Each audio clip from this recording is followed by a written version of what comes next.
اور وزیر اعظم اور وزیر اعلیٰ کے جو مشورے ہوتے ہیں ان کے یہ دونوں آئینی عہدیدار یعنی گورنر اور صدر پابند ہوتے ہیں۔ تو بظاہر یہ گورنر پنجاب نے آرمی چیف کو خط لکھ کے صرف یہ کہ آئین کی خلاف ورزی ہی نہیں بلکہ آئین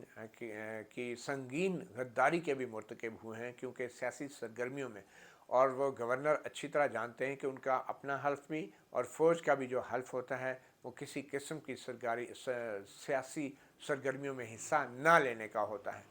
تو یہ بڑی ہی ایک عامیانہ سی اور نیچ سی حرکت تھی کسی بھی ایک سویلین اور سیاسی اور جمہوری سٹرکچر کے اندر کسی گورنر کی طرف سے آرمی چیف کو کہنا کہ مجھے فوجی بھیج دیں میں اس شخص کو۔ اور یہ وہ وزیر اعلیٰ حمزہ شہباز ہیں کہ جن کے الیکشنز کو گورنر نے تسلیم نہیں کیا، اور یہ باقاعدہ صوبائی اسمبلی کے الیکشن میں منتخب ہوئے ہیں، اور لاہور ہائی کورٹ کے حکم پہ یہ صوبائی اسمبلی کے الیکشن ہوئے تھے۔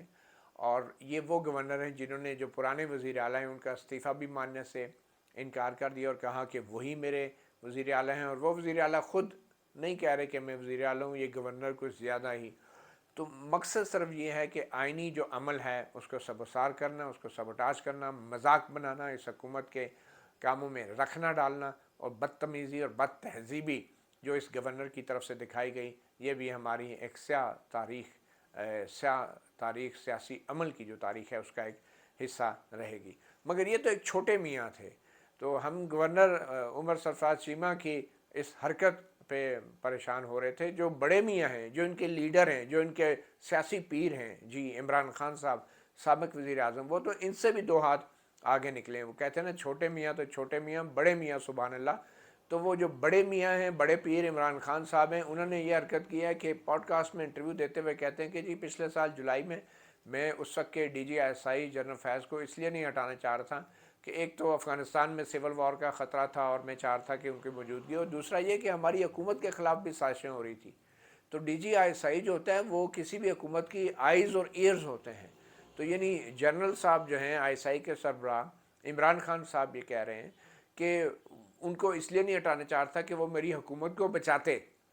تو میں اس لیے صرف نہیں چاہتا۔ کچھ لوگوں نے سمجھا میں انہیں آرمی چیف بنا رہا ہوں، حالانکہ میں تو صرف اپنی حکومت بچانا چاہ رہا تھا۔ تو یہ ہمارے بڑے میاں عمران خان صاحب کی یہ سیاسی سوچ ہے، یہ ان کی ذہنی سطح ہے۔ 3.5 سال ایک شخص وزیر اعظم رہا ہے، مگر ابھی تک اس کی سیاسی سوچ میں وہ پختگی نہیں آئی جو کسی بھی عوام کے ووٹ سے منتخب ہونے والے لیڈر میں آ جانی چاہیے، چاہے وہ دھاندلی سے ہی کیوں نہ آیا ہو۔ اور اس سے ثابت ہوتا ہے کہ عمران خان اس بات پہ بلیو کرتے ہیں کہ وہ عوام کی ووٹ سے نہیں، آئین اور قانون کے تحت نہیں، وہ D G I S I general Faiz Hameed اور اس وقت کی جو اس کی قیادت تھی اس کی مدد سے 2018 کے الیکشن میں حکومت میں آئے تھے۔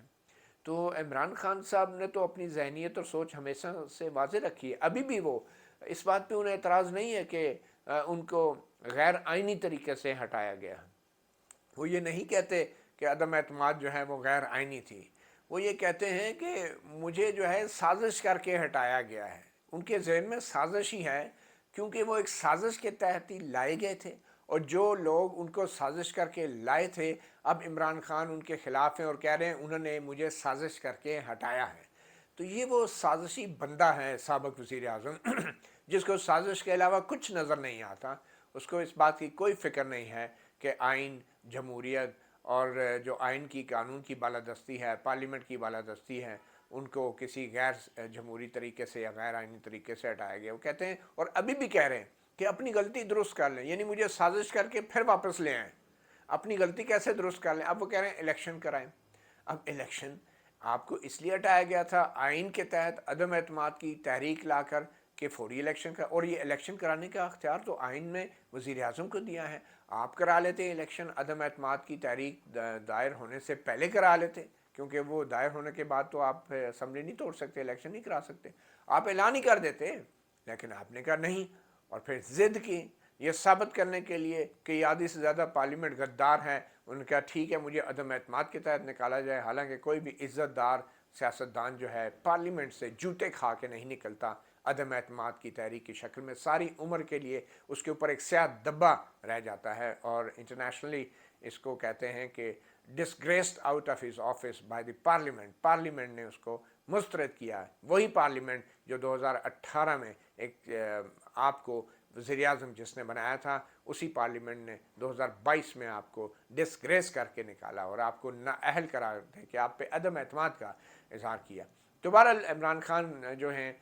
وہ انہوں نے کہا کہ میں DGI اس وقت کے جو تھے جنرل فیض ان کو اس لیے نہیں ہٹا رہا تھا کہ میری حکومت خطرے میں تھی اور سازشیں ہو رہی تھی، اور وہ آئیز اینڈ ایئرز ہوتا ہے، اور وہ یہ بھول گئے کہ ان کا جو اپنا حلف ہے آئین کے اوپر، وہ حلف آئین کے اوپر جو حلف لیتے ہیں وہ تو ایک ان کے لیے فارمیلٹی ہے نا، ان کے لیے تو وہ ایک جلسے کے دوران جو میوزک چلتا ہے ان کی اس سے زیادہ کوئی اہمیت نہیں اس حلف کی، اس عہد کی، اس حلف کا وہ ذکر بھی نہیں کرتے جس میں واضح طور پہ لکھا ہے کہ وہ آئین کا دفاع کریں گے۔ اور آئین کا دفاع سے مراد یہ ہے کہ آئین میں واضح طور پہ لکھا ہے کہ فوج جو ہے وہ سیاسی سرگرمیوں میں حصہ نہیں لے گی، مگر ہمارے یہ موصوف سابق وزیر اعظم کہتے ہیں میں تو DGI کو اس لیے نہیں ہٹانا چاہ رہا تھا کہ میری حکومت کو خطرہ تھا، اور وہ حکومت کی آنکھیں اور کان ہوتے ہیں۔ تو یہ ہمارے وزیر اعظم کے جب کان کترے گئے اور ان کے پسندیدہ جنرل صاحب پشاور چلے گئے اور جب ان کی آنکھیں بند ہو گئیں تو پھر اس کے بعد جو ہوا وہ بھی سب کے سامنے ہے، اور اس سے یہ مزید ثابت ہوا کہ ان کو بچانے والے بھی شاید وہی تھے۔ تو ویسے گلہ صرف عمران خان کا نہیں بنتا، عمران خان کو جو لانے والے ہیں انہوں نے عمران خان کو بتایا ہی یہ تھا کہ ہمارے بغیر آپ حکومت میں آ نہیں سکتے۔ تو ظاہری بات ہے جب ان کو نکالا گیا تو وہ یہی کہے گا نا کہ لائے بھی آپ تھے اور نکالا بھی آپ نے ہے، تو یہ غلط بات ہے، دیکھیں آپ ایسے نہ کریں، وہ کرپٹ ہیں، میں بڑا صاف شفاف ہوں، مجھے اقتدار میں رہنے دیں۔ ان کو کوئی غرض نہیں ہے کہ وزیر اعظم عوام کی ووٹ سے منتخب ہوتا ہے۔ اور پھر جب وہ جولائی 2021 کا جو ذکر کر رہے ہیں تو اس وقت وہ DGI کو جس طریقے سے استعمال کرتے رہے ہیں، تو کیا DGI بطور ایک باوردی افسر جو ہیں وہ اتنے زیادہ اثر میں تھے، انفلوئنس میں تھے وزیر اعظم عمران خان کے، اس وقت کے وزیر اعظم کے، کہ وہ اپنے آرمی چیف کو بھی جواب دہ نہیں تھے؟ یہ تو ہم نہیں مانتے۔ تو غلطیاں تو سب کی ہیں نا، پھر سب کو بھگتنا بھی پڑے گا۔ صرف نیوٹرلٹی تب یاد آئی جب اپنے گھر کے اندر سے چنگاریاں اٹھنے لگیں اور لوگ سیاسی جماعتوں سیاسی بنیادوں پہ آپ کے اپنے اندر گھر کے اندر تقسیم پیدا ہونا شروع ہو گئی اور سیاست اس حد تک بڑھ گئی، پھر آپ کو خیال آیا او ہو یہ تو ہمارے گھر کے اندر سے دھواں اٹھنا شروع ہوا۔ جب تک آپ لوگ سیاسی جماعتوں میں چنگاریاں جلاتے رہے، آگ لگاتے رہے، پولیٹیکل انجینئرنگ کرتے رہے، جمہوریت اور سول اور سیاسی اداروں کے اندر جب تک آگ لگتی رہی تو آپ خوش تھے کیونکہ اس سے آپ مضبوط ہو رہے تھے، مگر جب یہی چنگاریاں اڑ کے آپ کے اپنے گھاس بھوس جیسے گھر کے اندر پڑی تو پھر آپ کو خیال آیا نہیں نہیں نہیں ہم تو نیوٹرل ہیں اور ہمیں سیاست میں نہیں پڑھنا چاہیے۔ تو سبق تو کچھ نہ کچھ سیکھنا ہوگا، جب تک ہم سبق نہیں سیکھیں گے، برملا اعتراف نہیں کریں گے، احساس ندامت نہیں ہوگا، اظہار ندامت نہیں ہوگا، تب تک یہ چنگاریاں جو ہیں سب کو جلا کے بھسم کر دیں گی۔ اور دوسری بات یہ ہے کہ جولائی 2021 کا جو عمران خان ذکر کر رہے ہیں تو اس کا مطلب تو واضح ہے کہ اس وقت اپوزیشن تو شور شرابہ بہت کر رہی تھی، مگر اب بظاہر اپوزیشن اس حد تک جو ہے کمپرومائز اس نے کر لیا ہے، مان لیا ہے کہ چلیں ایک جنرل صاحب کو تو ہٹائیں نا یہاں سے، تو باقی تو سب ٹھیک ہے، ہمیں تو انہی پہ اعتراض ہے، سارا کام تو جی آپ کے ماتحت کر رہے تھے، آپ کو تو پتہ ہی نہیں تھا، تو ٹھیک ہے ماتحت ہٹ گئے ہیں اور اب اپوزیشن بھی مطمئن ہے کیونکہ اب ظاہری بات ہے اپوزیشن سابق اپوزیشن جو ہے وہ اقتدار میں آ گئی ہے۔ تو یہ اب بڑے میاں کا یہ حال ہے، اور گورنر صاحب کا بیانات آپ دیکھ لیں، جو حرکتیں وہ کر رہے ہیں، آئین کے ساتھ جو کھلواڑ کر رہے ہیں، ایک مذاق بنا لیا ہے، اور خان صاحب بھی بڑے مزے سے کہہ رہے ہیں کہ میں تو اس لیے نہیں ہٹا رہا تھا کہ یہ میری حکومت بچا کے رکھتے ہیں۔ تو ہمارے ملک اور قوم کے جو محافظ تھے ان میں سے کچھ جو ہیں بقول عمران خان صاحب کے، ان کی بنی گالہ کے جو سلطنت تھی اس کے بھی محافظ، اس کی بھی حفاظت وہ کر رہے تھے۔ پھر اب اس بنیاد پہ اگر دیکھا جائے تو یہ کتنے شرم کی بات ہے کہ سابق وزیر اعظم کہتا ہے ان لوٹوں کو جلسے میں تقریر کے دوران ان لوٹوں کو ایسا سبق سکھائیں آپ لوگ کہ یہ کسی کو منہ دکھانے کے قابل نہ رہے۔ کون سے لوٹے؟ لوٹے کیا ہوتے ہیں؟ لوٹے وہی ہوتے ہیں نا جو سیاسی جماعت سے ہٹ جاتے ہیں اپنے نظریے سے، جو دھوکہ دیتے ہیں سیاسی جماعت کو۔ جس سیاسی جماعت کی بنیاد ہی اسٹیبلشمنٹ نے رکھی ہو، جس سیاسی جماعت کا وزیر اعظم یہ کہے کہ مجھے DGI نے بچانا تھا اور میں اس لیے اس کو نہیں ہٹا رہا تھا، اس سیاسی جماعت کو جوائن کرنا یا اس کو چھوڑنا، یہ کون سے اصولوں کے تحت اس سیاسی جماعت کو جوائن کیا؟ جس سیاسی جماعت کی بنیاد ہی ایک جنرل پاشا جیسے سابق ISI کے سربراہ نے رکھی، اور اس کو بچانے والے جو ہیں پھر جولائی 2021 میں اس وقت کے DGI ہوں، اور خود عمران خان اس بات کی کا طرف اشارہ کر رہے ہوں، تو اس جماعت کو چھوڑنا، یہ جوائن کرنا، یہ کون سے سیاسی اصول یا نظریات کی خلاف ورزی ہے؟ کون سے لوٹے ہیں؟ یہ کوئی لوٹا نہیں ہے۔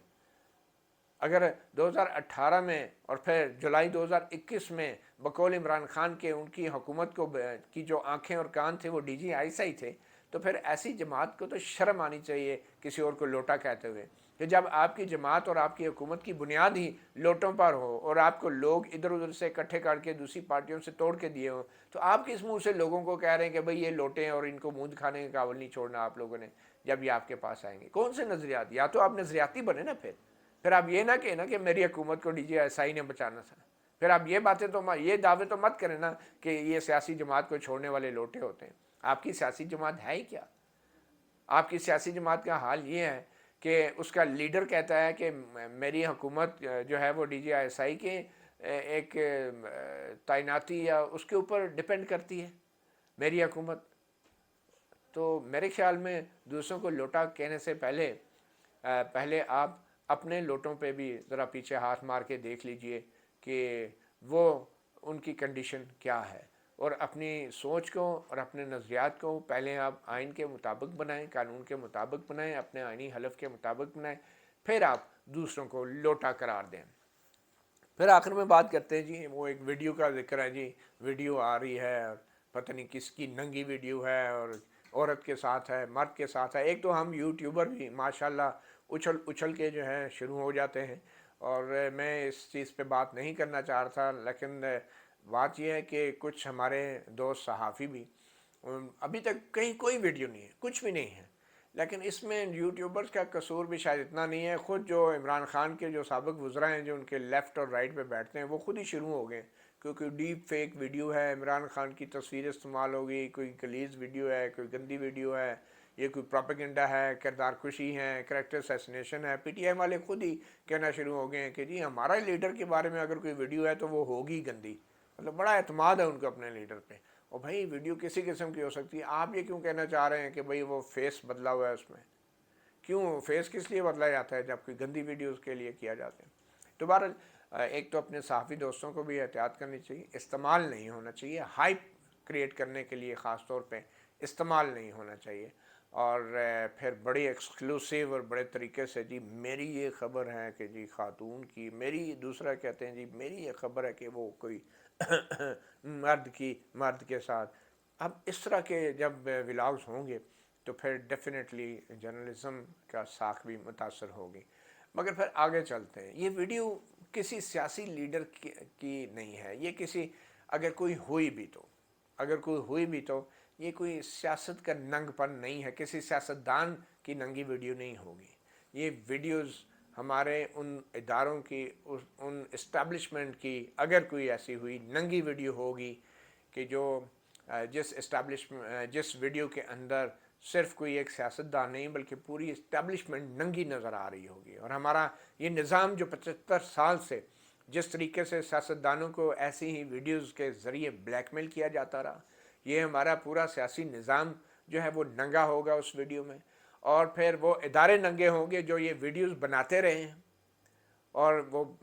یہ تو اب خان صاحب ہے نا، میں ایک بات کی داد دیتا ہوں، ان کو اس کی کوئی پرواہ نہیں ہے، ٹھیک ہے کھڑے غلط سائڈ پہ ہیں، ان کا آئین یا قانون کی وجہ سے وہ نہیں سٹینڈ لے رہے، وہ کہہ رہے ہیں مجھے فوج واپس لائے، لیکن بالکل جیسے ایک وہ نہیں جس کو کہتے ہیں کہ دو اسمگلروں میں کوئی بحث ہو رہی ہوتی ہے اصولوں کے اوپر، کوئی اس میں فرشتہ نہیں ہے۔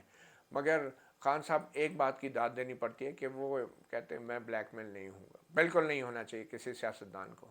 اور خاص طور پہ جب آپ وزیر اعظم ہو، چاہے جیسے بھی بنے ہیں آپ وزیر اعظم ہو، تو پھر اگر آپ بلیک میل ہو جائیں تو کیا پہلے جو وزیر اعظم اسی طرح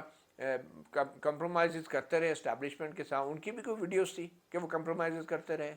یا پھر آج اگر کوئی کر رہے ہیں تو ان کی بھی کوئی ویڈیوز ہیں؟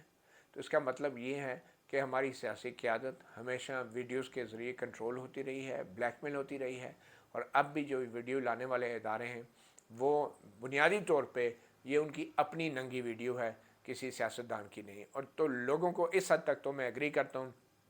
کہ اگر کوئی ایسی ویڈیو آتی ہے تو اس ویڈیو کی وجہ سے بلیک میل ہو کے کسی بھی سیاستدان کو جو ہے اپنی پالیسیاں چینج نہیں کرنی چاہیے. میرے خیال میں جو عمران خان ہیں وہ غلط سائڈ پہ کھڑے ہیں اور وہ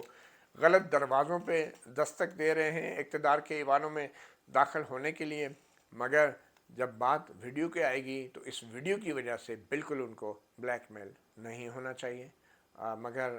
سیاستدان تبھی بلیک میل نہیں ہوتے جب وہ اصولوں پہ کھڑے ہوتے ہیں, جب وہ آئین اور قانون کے ساتھ کھڑے ہوتے ہیں, تو پھر عوام بھی ان کے ساتھ کھڑی ہوتی ہے. اگر عمران خان آئین اور قانون اور اصولوں کے ساتھ نہیں کھڑے ہوں گے اور ڈی جی ایس آئی کو اپنی آنکھ اور کان سمجھیں گے حکومت بچانے کے لیے, تو پھر ہم جیسے ان کا بالکل ساتھ نہیں دیں گے. بلکہ اگر وہ فیسسٹ ہوں گے جیسا کہ وہ تھے بطور وزیر اعظم, اور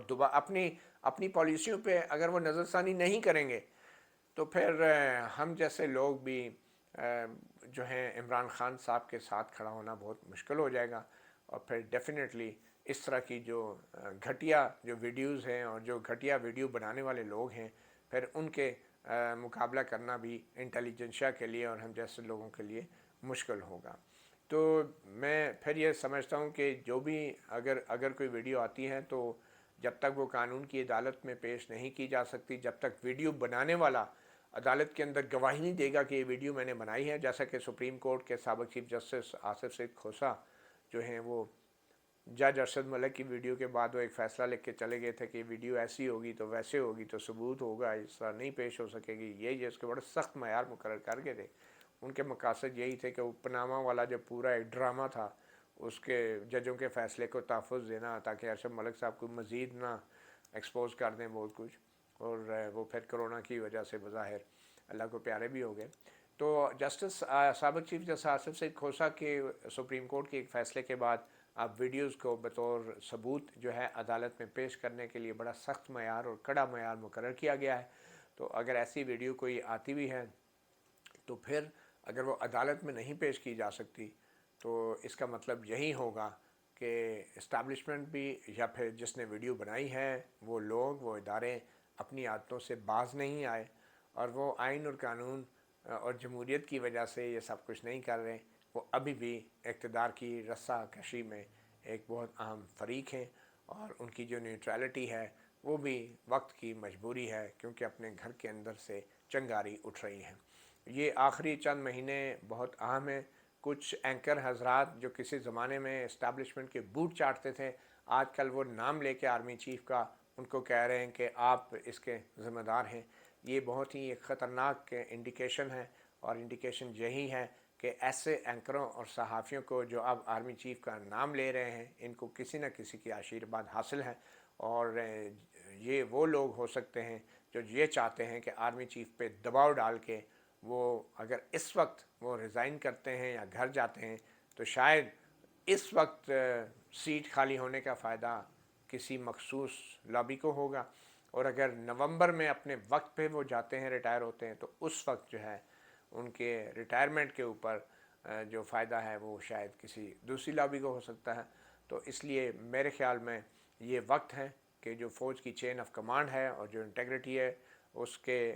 ساتھ کھڑا ہونا چاہیے بطور ایک ادارہ. گو کہ